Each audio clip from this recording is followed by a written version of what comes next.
सभी को नमस्कार। सनातन संस्था और हिंदू जनजागृति समिति द्वारा आयोजित इस भाव सत्संग में आप सभी का मैं श्रीमती शिप्रा जुवेकर हार्दिक स्वागत करती हूँ। सर्वप्रथम हम जगत गुरु भगवान श्री कृष्ण जी, स्थान देवता, वास्तु देवता, इनके चरणों में शरणागत भाव से प्रार्थना करेंगे कि आज का ये सत्संग निर्विघ्न रूप से संपन्न हो।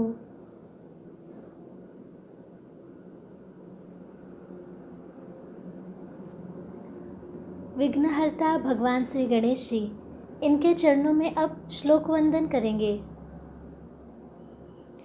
वक्रतुंड महाकाय सूर्यकोटि समप्रभ निर्विघ्नं कुरु मे देव सर्वकार्येषु सर्वदा।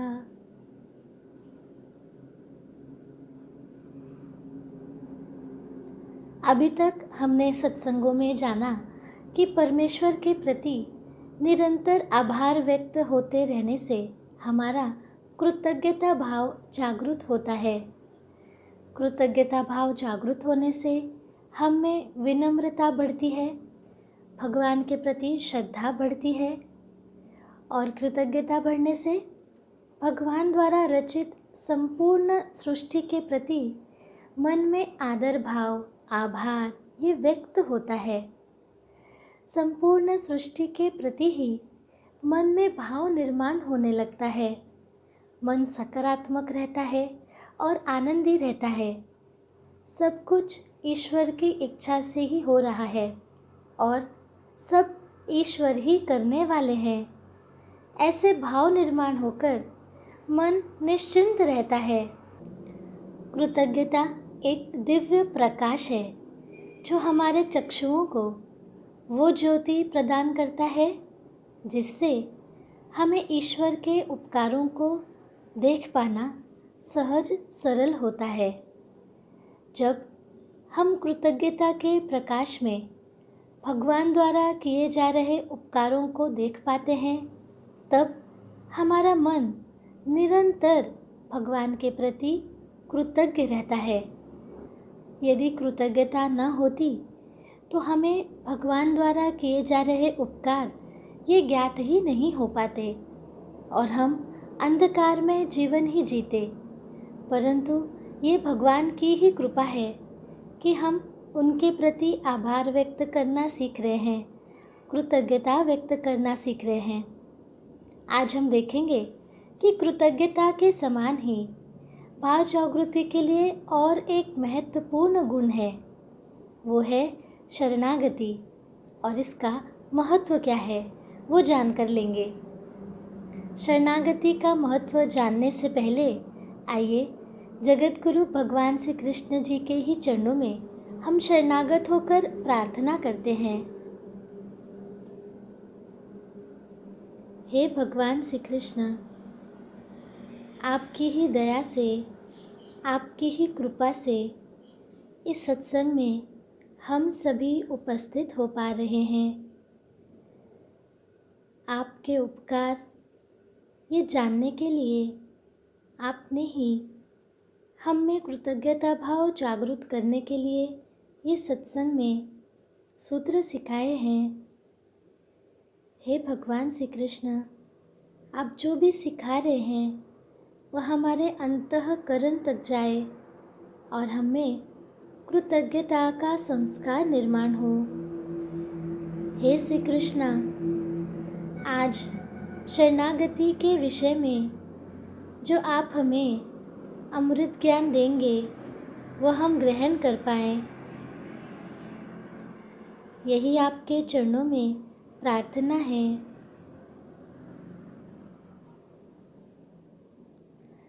जगत गुरु भगवान श्री कृष्ण जी के चरणों में हम श्लोक वंदन करेंगे।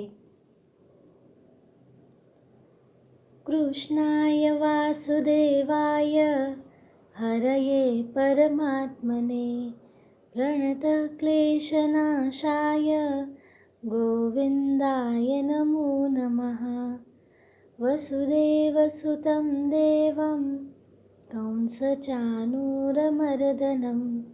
देवकी परमानन्दं कृष्णं वन्दे जगद्गुरुम्।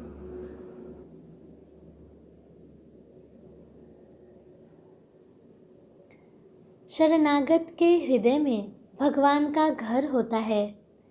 इस एक वाक्य से शरणागति का महत्व हमें ध्यान में आता है।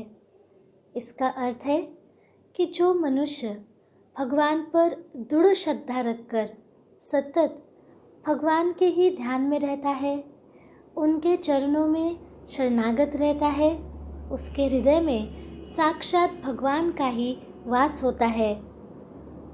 कृतज्ञता व्यक्त करने का इतना महत्व है कि यदि हम निरंतर कृतज्ञता व्यक्त करते हैं तो हमारा अहम अल्प होता है, अहम कम हो जाता है। हम में कृतज्ञता से आगे बढ़कर कृतज्ञता भाव प्रकट होने लगता है। इसी कारण फिर हमें लगने लगता है कि ईश्वर ही करता धरता है, मैं तो कोई नहीं। यह जो सत्य है, इसका बोध निरंतर हमारे मन में निर्माण होने लगता है। जब सब भगवान ही कर रहे हैं, उनकी ही कृपा से हो रहा है, मैं करने वाला तो कोई नहीं हूँ, ऐसे विचार आते हैं, तब हमारे अंदर जो एक सूक्ष्म अहम होता है वो भी कम होने लगता है। हमें अपनी मर्यादाएं, अपनी असमर्थता, ये सब ध्यान में आने लगती है। हमें इस सत्य का भान होता है कि ईश्वर ही सर्वशक्तिमान है। क्योंकि व्यवहार में तो हम कहते हैं भगवान ही सब करने वाले हैं, भगवान सर्वशक्तिमान है, परंतु उसको हम अनुभव नहीं कर पाते। यही तो त्रिवार्य सत्य है कि ईश्वर ही सर्वशक्तिमान है, सर्वकर्ता धर्ता है। हमारे नियंत्रण में तो कुछ भी नहीं है। हम जो प्रयास करते हैं, वो प्रयास करने की शक्ति, वो प्रयास करने की बुद्धि, ये भी तो भगवान ही हमें देते हैं। इसलिए सभी कुछ भगवान के ही हाथों में है। इन विचारों का भान होने पर हम प्रत्येक कठिन प्रसंग में भगवान के सामने नम्र होकर शरणागत होने लगते हैं और उसके बाद ही कृति करने का प्रयास करते हैं। इसे ही कहते हैं ईश्वर की शरण जाना। अब हम ऐसा करते करते जब भी कठिन प्रसंग आता है, हम शरण जाते हैं, हम भगवान को पुकारते हैं, तो धीरे धीरे क्या होता है, केवल कठिन प्रसंगों में ही नहीं अपितु दैनिक जीवन की छोटी बड़ी सभी घटना में, सभी प्रसंगों में हम ईश्वर की शरण जाने लगते हैं। तो उस समय हम में शरणागत भाव बढ़ने लगता है। शरणागत भाव मतलब भगवान जी आप ही अब बताएं, आप ही मेरी रक्षा करें, आप ही मुझे मार्ग दिखाएं, मुझे तो कुछ भी नहीं आता। इस प्रकार की शरणागति का भाव ऐसे हमसे प्रार्थना होने लगती है। शरणागति का भाव इतना सुंदर और इतना श्रेष्ठ है कि वास्तव में जब हम शरणागत होते हैं तो हमारे सारे दुख ही मिट जाते हैं। जब हम भक्त बनकर भगवान के चरणों में संपूर्ण शरणागत हो जाते हैं तो हमें अपने कल्याण की कोई चिंता ही नहीं होती। इसका कारण क्या है? इसका कारण है कि ये शरणागति के भाव में हम क्या करते हैं, हम तो कुछ कर नहीं सकते, ऐसे हमारे मन में भाव रहता है।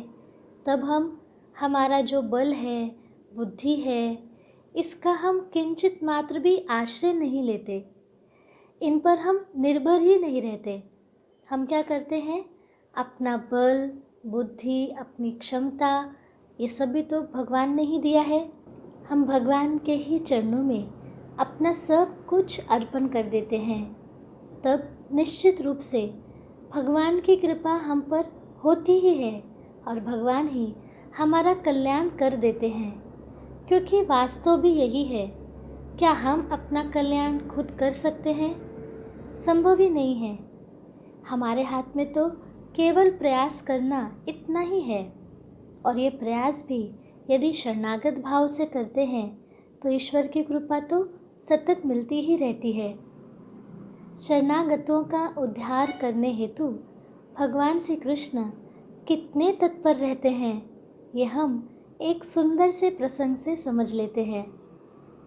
एक बार यशोदा माँ यमुना नदी में दीप दान कर रही थी। वे पत्ते में दीप रखकर नदी में एक एक करके प्रवाहित कर रही थी। थोड़ी देर बाद उन्हें ध्यान में आया कि कोई भी दीप नदी में आगे जाते हुए दिख नहीं रहा है, तो ये दीप जा कहाँ रहे हैं, ऐसे उनके मन में प्रश्न आया। उन्होंने ध्यान से देखा तो नन्हा सा कान्हा एक लकड़ी लेकर नदी के जल से सारे दीप अपनी ओर निकालकर बाहर रख रहे थे। ये देखकर माँ यशोदा ने कान्हा से पूछा, अरे लल्ला, तू ये क्या कर रहे हो है? कान्हा बड़ी निश्चलता से कहते हैं, अरे मैया, ये दिए तो डूब रहे थे, तो मैं इन्हें बचा रहा हूँ। यशोदा माँ को ये सुनकर हंसी आने लगी। वे कान्हा के अबोध भाव पर मनी मन हंसकर कान्हा से बोली, अरे लल्ला, तू केको बचाएगा? ये सुनकर कान्हा जी ने बहुत सुंदर उत्तर दिया। उन्होंने कहा, माँ, मैंने सबको ठेको थोड़ी ना ले लियो है, जो मेरी ओर आएंगे मैं उन्हें बचाऊंगा। भगवान श्री कृष्ण जी के इस कथन से शरणागति का महत्व ध्यान में आता है। यदि हमने भी अपने जीवन की नैया भगवान के हाथों सौंप दी तो वे ही उसे पार ले जाते हैं। संत तुलसीदास जी शरणागति के विषय में कहते हैं, तुलसी भरोसे राम के निर्भर हो के सोए, अनहोनी होनी नहीं, होनी हो सो होए।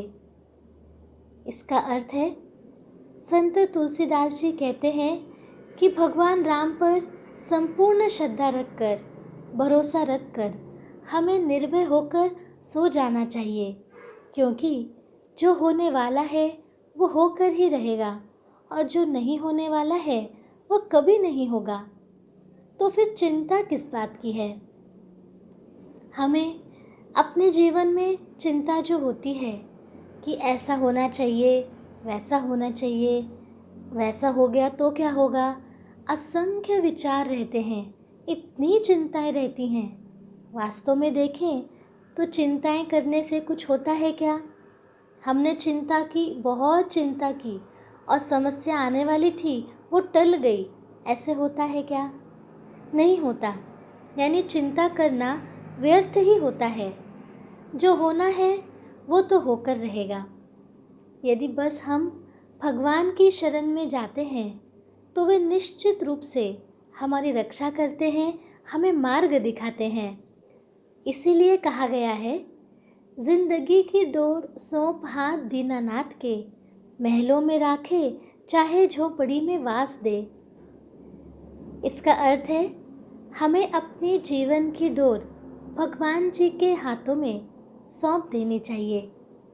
फिर चाहे वे हमें महलों में रखें या झोपड़ी में, यानी कि हमें अपने जीवन को भगवान के चरणों में अर्पित कर देना चाहिए। यदि हम महलों में भी रह रहे हैं तो भी भगवान की कृपा से आनंद में रहेंगे। यदि हम झोपड़ी में रह रहे हैं तो भी उस स्थिति में भी भगवान हमें आनंद में ही रखेंगे। इतना महत्व है शरणागति का। इसीलिए संत तुलसीदास जी पुनः एक दोहा बताते हैं, प्रारब्ध पहले रचा, पीछे रचा शरीर, तुलसी चिंता क्यों करे, भज ले श्री रघुवीर। इसका अर्थ है, हमारे जन्म से पहले ही हमारा प्रारब्ध यानी भाग्य रच दिया गया है, क्योंकि हमें पता ही है कि हम जो कर्म अभी कर रहे हैं इस जन्म में, उसी कर्म के अनुसार हमारा पाप पुण्य ये निश्चित होता है और हमारा प्रारब्ध बनते जाता है, बढ़ते जाता है। तो जो अगला जन्म है उसके पहले ही हमारा प्रारब्ध तय ही होता है। इसके अनुसार हमारे वर्तमान जीवन में जो होता है वो पहले से ही तय हो जाता है। फिर यदि ऐसा है तो चिंता करने से क्या होगा? इसलिए सारी चिंताएं ईश्वर पर छोड़कर हमें प्रभु श्री राम जी का स्मरण करना चाहिए। इस प्रकार संत जी अपने चौपाइयों दोहों के माध्यम से हमें वारंवार बता रहे हैं कि अब तक हमने जो भाव जागृति के सूत्र देखे, कृतज्ञता कैसे बढ़ाना है वो देखा, फिर अब हम शरणागति के सूत्र देख रहे हैं। तो इन सब गुणों के कारण होता क्या है? इन सब गुणों के कारण हमारे जीवन में जो भी नकारात्मक विचार हैं, जो भी चिंताएं हैं, वो सब नष्ट होती है और हमारा जीवन आनंदमय होता है। हम भगवान के भक्त बन जाते हैं। तो जो भगवान का भक्त बन गया फिर तो जीवन में सब कुछ साध्य हो गया, ऐसे ही हमें लगता है। भगवान भोलेनाथ जी भगवती उमा से कहते हैं, उमा कहूँ मैं अनुभव अपना, सतहरि भजन जगत सब सपना। भगवान शिव माँ पार्वती से कहते हैं कि हे पार्वती, मैं अपने अनुभव से बताता हूँ कि इस जगत में केवल एक हरि नाम ही सत्य है, बाकी सब तो सपना मात्र है। इसको हम और समझ लेंगे। इस जगत में सत्य केवल और केवल भगवान का नाम ही है, बाकी संसार तो स्वप्ने के जैसा ही है। इसलिए इस संसार में ना फंसकर अपने कर्मों को आसक्ति के बिना करना है। अर्थात संसार में है तो सांसारिक क्रियाएं तो करनी पड़ेंगी, हमारा जो कर्तव्य है वो निभाना पड़ेगा, परंतु उसमें हमें आसक्त नहीं होना है। उसके प्रति मन में अत्यधिक मोह ये नहीं रखना है। और हमें क्या करना है? भगवान का ही नाम लेना है। इसलिए भगवान की शरण में रहेंगे तो हम निश्चित ही भगवान की कृपा ग्रहण कर पाएंगे। इन सभी वचनों से हमें ध्यान में आता है कि सच्चे हृदय से भगवान को हमें पुकारना है। भगवान से हमें एक ही बात कहनी है कि हे प्रभु, मैं आपको भूलूं नहीं। हे प्रभु, आपको सदा स्मरण करता रहूं। ये वाक्य हमें बार बार बारंबार भगवान से कहना है, कहते ही रहना है कि भगवान, मैं आपको कभी ना भूलूं, ये आप मुझ पर कृपा कीजिए। हमें अपने विवेक को महत्व देना होगा, क्योंकि शरीर और संसार प्रति क्षण बदलते रहते हैं, एक क्षण भी स्थिर नहीं रहते। अतः संसार की वस्तुएं हमें कभी भी पूर्ण रूप से सुख नहीं दे सकती। प्रत्येक वस्तु प्रति क्षण नाश की ओर जा रही है। हम क्या करते हैं? सुख प्राप्ति के लिए संसार की वस्तुओं का आधार लेते हैं। हमें लगता है कि उनसे हमें सुख मिलेगा, हमारा मन अच्छा रहेगा, परंतु सत्य ये है कि उनमें पूर्ण सुख नहीं है। इस बात को हमें सीखना है, हमें समझना है, अनुभव करना है। जब सच्चा अनुभव हो जाता है तब ये जो क्षणिक सुख हैं इनके प्रति आसक्ति नहीं रहती। हम माया के इस क्षणिक सुखों में अटकते नहीं। हमें सुख मिलता है, परंतु वास्तव में वो टिकता कितना है? नाशवान ही है ना। एक सुख मिला फिर मन को लगेगा नहीं, बस बहुत हो गया, अभी सुख नहीं चाहिए। ऐसा तो नहीं है। एक सुख मिला तो लगता है और मिलना चाहिए, इससे अधिक श्रेष्ठ स्तर का मिलना चाहिए। तो हम सभी जानते हैं, हमें पंखे का सुख मिला तो लगता है कूलर आना चाहिए, कूलर मिला तो लगता है एसी आता तो कितना अच्छा होता। अर्थात सुख भी एक जैसा हमें सुख नहीं देता, हमें वो और लेने की इच्छा होती है, परंतु वो तो शाश्वत ही नहीं है। हमें क्या चाहिए? हमें कभी भी ना समाप्त होने वाला चिरंतन उच्च स्तर का सुख, जिसे हम आनंद कहते हैं, वो हमें चाहिए। और ये आनंद हमें सांसारिक वस्तुओं को से नहीं मिल सकता। वो आनंद हमें सच्चिदानंद स्वरूप भगवान वे ही दे सकते हैं। इसलिए हमें व्यर्थ चिंता करना छोड़ देना चाहिए, भगवान का चिंतन करना चाहिए और अपने इस मानव देह का जो भगवान ने हमें दिया है उसका सदुपयोग सही अर्थों में करना चाहिए। नहीं तो होता क्या है, इस मानव जन्म का उपयोग हम कैसे करते हैं? सांसारिक सुखों की प्राप्ति के लिए ही करते हैं। भौतिक सुखों के पीछे जीवन भर भागते ही रहते हैं, क्योंकि हमें ज्ञात नहीं हो पाता ना कि भगवान में ही सच्चा आनंद है। इसीलिए भगवान की कृपा ग्रहण करने के लिए हमें भगवान की शरण में जाना है। शरणागति का इतना महत्व है कि शरणागत भक्त को तो भजन भी नहीं करना पड़ता, उसका भजन तो सतत स्वाभाविक होता ही रहता है। वह क्या करता है? ऐसा भक्त हर चीज़ में ईश्वर का ही रूप देखने लगता है। ईश्वर की इच्छा उसकी अपनी इच्छा हो जाती है, यानी उसको लगता है जो हो रहा है वो भगवान की इच्छा है, भगवान की मर्ज़ी है, तो वही मेरी ही मर्ज़ी है।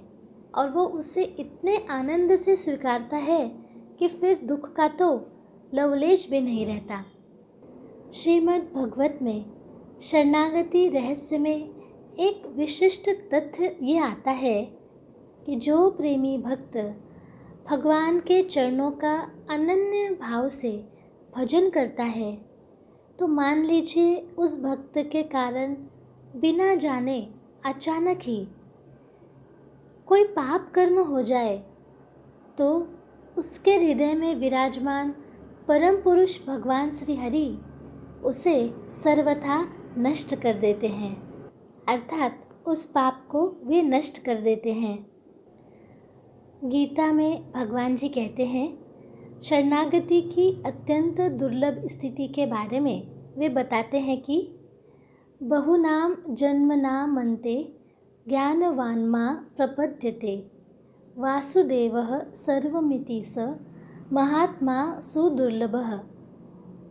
इसका अर्थ है, बहुत जन्मों के अंतिम जन्म में अर्थात मनुष्य जन्म में सब कुछ परमात्मा ही है। इस प्रकार जो ज्ञानवान ये समझ लेता है, मेरे शरण में आता है, वह महात्मा तो अत्यंत दुर्लभ है। इसका अर्थ समझ लेते हैं। बहुत जन्मों में हमें जन्म मिलता है, अलग अलग योनियों में हम जन्म लेते हैं, तो जो अंतिम जन्म है अर्थात मनुष्य जन्म, उसमें सब कुछ परमात्मा ही है। इस प्रकार जिस ज्ञानवंत को ये पता चल जाता है और वो मेरी शरण में आता है, तो वो महात्मा ही है और अत्यंत दुर्लभ है। अर्थात मनुष्य जन्म का सार्थक इसी में है कि हम भगवान की शरण में जाएं। भगवान की शरण में जाने से सारी समस्याएं, चिंताएं क्षण भर में ही नष्ट हो जाती हैं। तो शरण जाएं, शरणागति होनी चाहिए, ये सब हम सुनते हैं, परंतु ये वास्तव में हम अपने जीवन में कैसे लाएंगे, इसके बारे में बहुत मन में प्रश्न रहते हैं, अथवा ये बहुत ही कठिन बात है, ऐसे भी कभी कभी हमें लगता है। तो हम यहाँ यही सीख रहे हैं कि कठिन तो कुछ भी नहीं। कृतज्ञता व्यक्त करते करते भगवान के चरणों में शरणागत ही हमें हो जाना है, और ये हम बार बार करेंगे तो इसका संस्कार हमारे मन में भगवान जी ही निर्माण कर देते हैं। शरणागत भाव का बहुत महत्व है। इसी को ध्यान में आने के लिए हम एक कथा सुनते हैं। पांडवों और द्रौपदी के जीवन का ये प्रसंग है। पांडव जब वनवास में थे तब की ये बात है। राजा धृतराष्ट्र हस्तिनापुर पर राज कर रहे थे। अतः धृतराष्ट्र के बेटे दुर्योधन के हाथ में राज्य का कारोबार था। एक बार महर्षि दुर्वासा जी अकस्मात कौरवों के दरबार में आ गए। यद्यपि वे अकस्मात आए थे, फिर भी दुर्योधन ने उनका यथोचित आदर सत्कार किया। उनका स्नान, संध्या, उनका भोजन, उनकी निंद्रा, इन सब की व्यवस्था बहुत उत्तम तरीके से की। अतः दुर्वास मुनि एकदम तृप्त हो गए और संतुष्ट होकर दुर्योधन से कहने लगे, मैं तुम पर अत्यंत प्रसन्न हूँ, जो चाहे मांग लो। इस पर दुर्योधन मन ही मन प्रसन्न हुआ। अब दुर्योधन ठहरा कौरव, जिसके मन में हमेशा कुछ न कुछ चालें, षड्यंत्र ही चलता रहता है।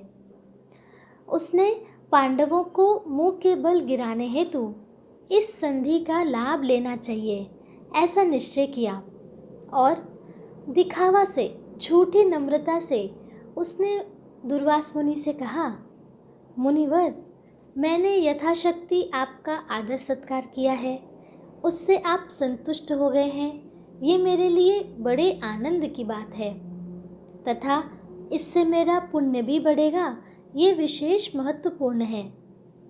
तो ऐसा ही पुण्य मेरे भाई पांडवों को भी मिले, ऐसी मेरी तीव्र इच्छा है। तो आप अपना अगला पड़ाव वन में रहने वाले मेरे पांडव भाई के यहाँ करें और आप अपने शिष्यों समेत एक समय के भोजन का लाभ पांडवों के यहाँ से लें, ऐसी मेरी इच्छा है। बस इतनी सी इच्छा मेरी पूर्ण कर दीजिए। दुर्वास ऋषि ने तथास्तु कहा और वहाँ से निकल गए। दुर्योधन को मन ही मन बहुत आसुरी आनंद हुआ। वनवास में रहने वाले गरीब पांडव, वो तो झोपड़ी में ही रहते थे, उनके पास कुछ भी साधन सामग्री नहीं थी, भिक्षा मांगकर अपना जीवन व्यतीत कर रहे थे। तो इतने सारे लोगों का भोजन, आदरातिथ्य वे कहाँ से करेंगे? इस बात को दुर्योधन अच्छी तरह जानता था और वो ये भी जानता था कि दुर्वास ऋषि अपने क्रोध के लिए कितने बहुचर्चित हैं। जरा सी भी गलती हुई तुरंत क्रोधित होकर कोई ना कोई श्राप तो अवश्य दे देंगे। इस प्रकार दुर्योधन के मन में ऐसे षड्यंत्र चलने लगे।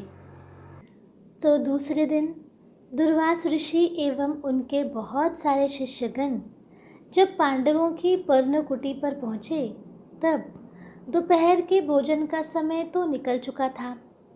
वहाँ पहुँचते ही उन्होंने द्रौपदी से कहा, पुत्री, भोजन का समय तो पहले ही निकल गया है, हम नदी पर जाकर स्नान संध्या कर आते हैं, तब तक तुम भोजन का प्रबंध करके रखो। इतना उन्होंने कहा और शिष्य गणों के साथ वे नदी पर निकल गए। द्रौपदी जी कुछ बोल न सकीं, परंतु वे चिंतित और डरी हुई थीं, क्योंकि उन्हें पता था कि दुर्वास ऋषि क्रोधित स्वभाव के हैं। साथ ही ऋषि मुनि अपनी कुटिया में आए और हम उनका आदर आतिथ्य न कर सके, इसका भी उन्हें बहुत दुख हो रहा था, चिंता हो रही थी। उनकी तो पर्णकुटी में अनाज का एक कण भी बाकी न था।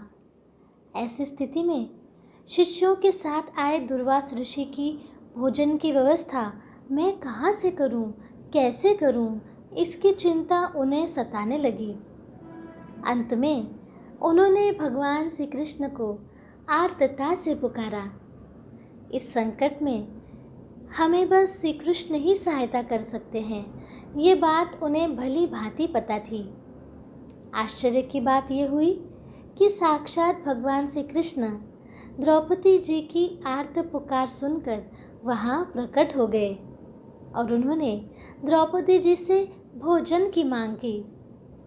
ये सुनकर विवश हुई द्रौपदी जी ने उन्हें सत्य परिस्थिति सारी बतला दी। कृष्ण ने कहा, घर में जो भी होगा वो ले आओ। द्रौपदी ने पूरी कुटिया ढूंढ ढूंढ मारी, परंतु उन्हें कुछ भी नहीं मिला। एक थाली में साग का एक छोटा सा पत्ता चिपका हुआ था, वो उसे दिखाई दिया। उसने श्री कृष्ण को वही खाने को दिया। श्री कृष्ण ने वो छोटा सा पत्ता खाया और उनका पेट भरने से वे तृप्त हो गए। इतने तृप्त हो गए कि श्री कृष्ण जी ने डकार ही दे दी। उसी क्षण स्नान के लिए गए दुर्वास ऋषि और उनके शिष्यगणों को ऐसा भान होने लगा मानो उनका पेट बहुत भर गया है, उनका हृदय तृप्त हो गया है और वे भी डकारे देने लगे।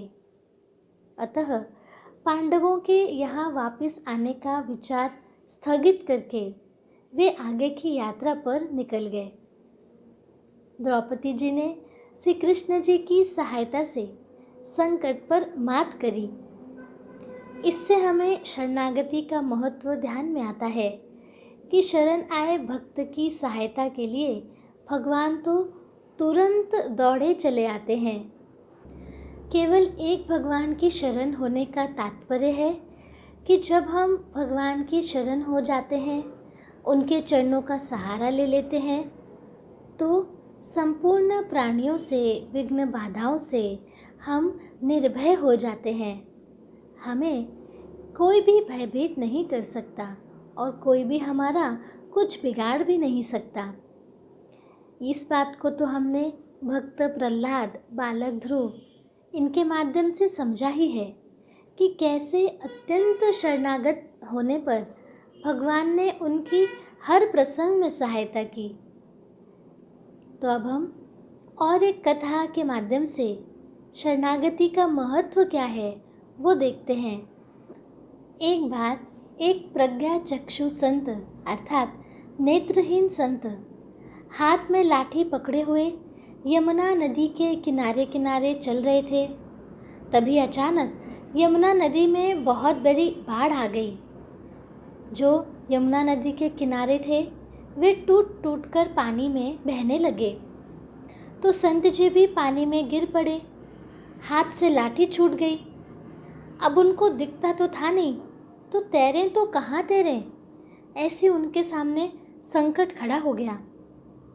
वे भगवान को बहुत शरण गए, भगवान से प्रार्थना करने लगे, हे ईश्वर, अब मैं तुम्हारी शरण में आया हूँ, मुझे कुछ दिखता नहीं, अब मेरा क्या करना है, नदी पार लगानी है या नहीं लगानी, ये तू ही निश्चय कर, तू ही ठहरा कि मेरा क्या करना है। प्रार्थना करने के बाद उन्हें भगवान के प्रति शरणागति की बात याद आई कि हमें तो शरणागत ही होना चाहिए। तो उन्होंने अपना शरीर ढीला छोड़ दिया। तब उनको ऐसे लगा कि किसी ने उनका हाथ पकड़ा और किनारे पर डाल दिया हो। एक व्यक्ति जो नाव से नदी से जा रहा था, वह डूबते हुए संत को देखकर उनकी मदद के लिए आ जाता है, उनको नदी के किनारे पहुंचा देता है। अब नदी तो पार हो गई, पर आगे जाएं कैसे? वे संत वापस भगवान को शरणागति से प्रार्थना करते हैं कि हे प्रभु, अब यहाँ तक तो आप ले आए, अब आगे का मार्ग भी आप ही दिखाएं भगवान, क्योंकि मैं तो देख नहीं सकता। इतनी प्रार्थना करने पर उनको ठोकर लगी, वो नीचे गिर गए। नीचे गिरे तो उनके हाथ में एक लाठी आ गई और उस लाठी की सहायता से वे अपने मार्ग पर आगे आगे चले गए। इस प्रसंग का तात्पर्य क्या है कि जो भगवान की शरण में जाकर भगवान पर निर्भर हो जाता है, तो उसे अपने लिए कुछ नहीं करना पड़ता। भगवान के विधान से जो हो जाए उसी में वो प्रसन्न रहता है। उसके मन में ऐसी अपेक्षा नहीं रहती कि मुझे मेरा सब अच्छा ही होना चाहिए, मुझे बहुत सुख मिलना चाहिए, ऐसे उसे नहीं लगता। वो तो भगवान के भरोसे होता है, जिस स्थिति में रखेंगे उस स्थिति में वो आनंद में रहता है।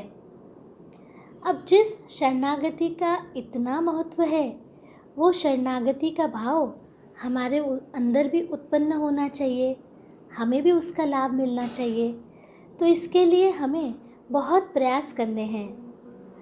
दैनिक जीवन में जब हम छोटी छोटी घटनाओं में भी भगवान की शरण जाते हैं, तब शरणागति का भाव बढ़ने लगता है। भगवान आप ही सुझाइए, आप ही मेरी रक्षा कीजिए, आप ही मार्गदर्शन कीजिए। ऐसे हमें बार बार भगवान से शरणागति से प्रार्थना करनी होती है। तो ईश्वर ये प्रार्थना तुरंत पूरी कर भी देते हैं। अब हम यहाँ सीखेंगे कि अभी तक हमने शरणागति के बारे में जो इतनी बातें जान कर ली, हमें सीखने मिला शरणागति भाव का महत्व कितना है, तो हम अपने इस जीवन में ये कृति में कैसे ला सकते हैं, वो सीखने वाले हैं। प्रत्येक कृति करते समय भगवान को शरणागति से प्रार्थना और कृतज्ञता कैसे व्यक्त करना है, तो यहाँ हम कुछ दैनिक कृतियाँ देखेंगे। ये उदाहरण स्वरूप है। पहली कृति है कि समझ लीजिए हम दिन में पानी पीते हैं, तो अनेक बार हम पानी पीते हैं। उस समय हम कृतज्ञता कैसे कर सकते हैं?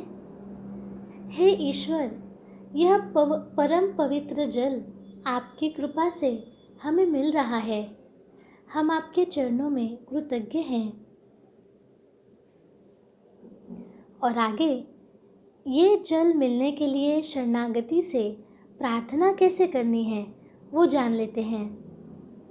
हम कह सकते हैं, हे ईश्वर, ये आपकी ही कृपा है कि हमें पीने के लिए शुद्ध जल मिल रहा है, जो गंगा जल समान है। इस गंगा जल से मेरा अंतःकरण निर्मल होने दे प्रभु। ऐसी हम प्रार्थना कर सकते हैं। भगवान के प्रति शरणागत होना कितना सुंदर भाव है।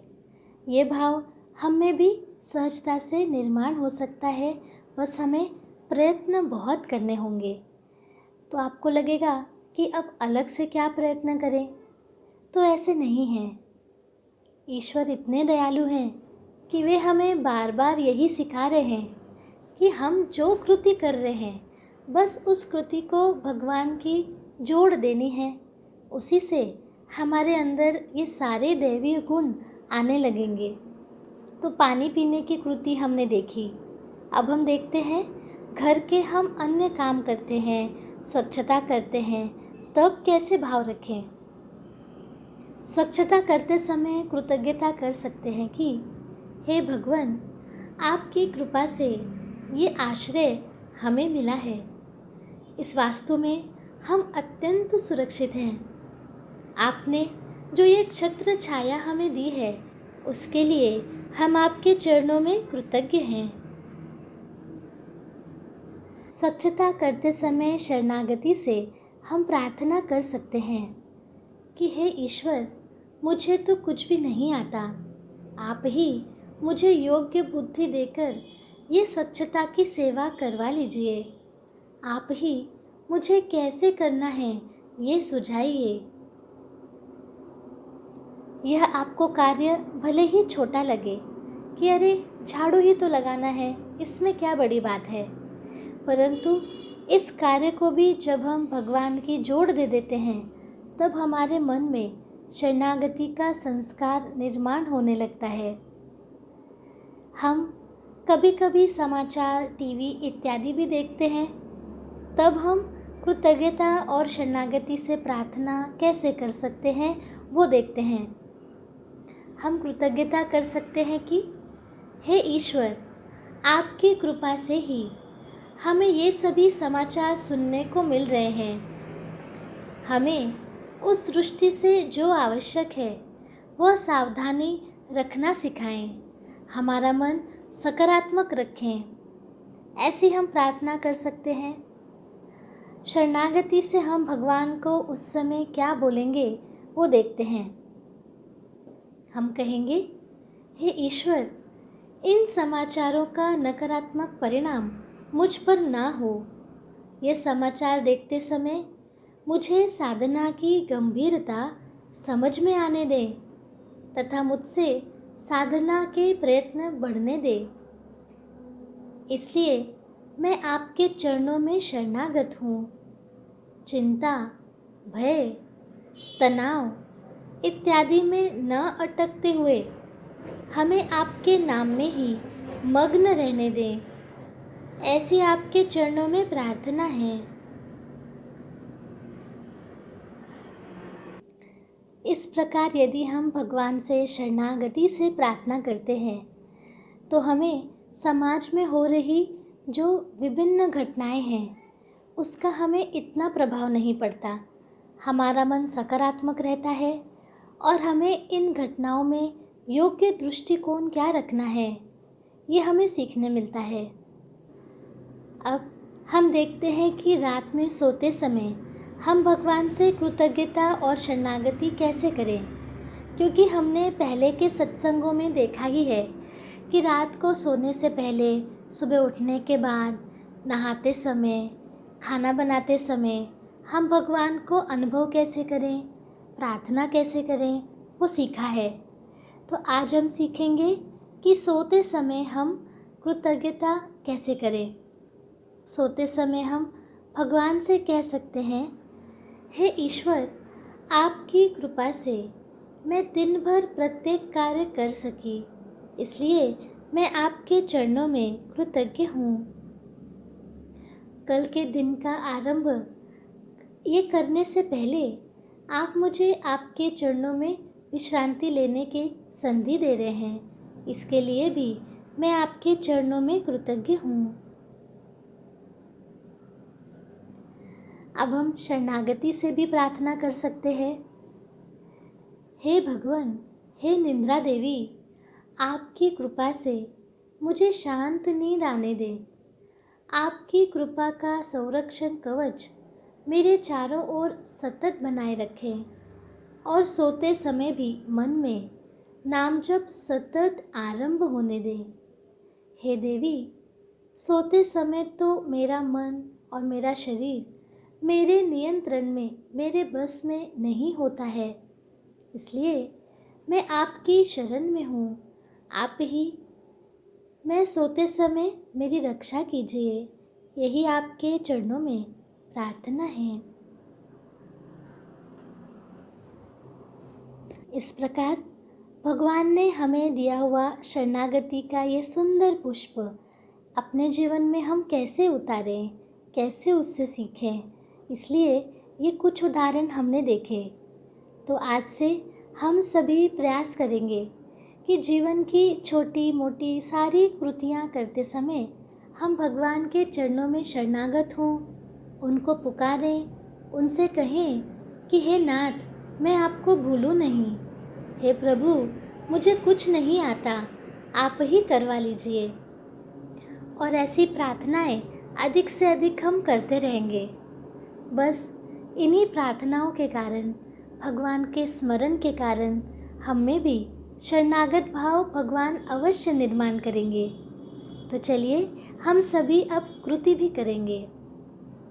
आज के भाव सत्संग में इतना ही था। हम जगत गुरु भगवान श्री कृष्ण, वास्तु देवता, स्थान देवता के चरणों में कृतज्ञता व्यक्त करेंगे।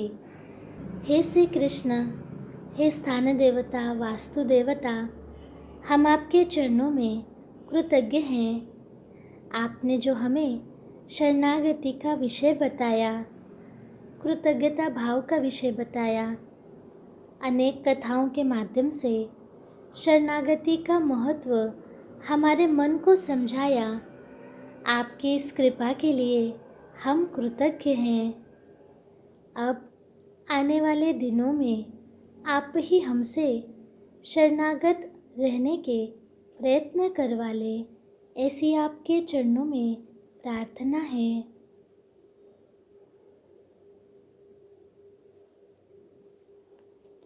आज के भाव सत्संग के लिए इतना ही। मिलते हैं कल के भाव सत्संग में। सभी को नमस्कार।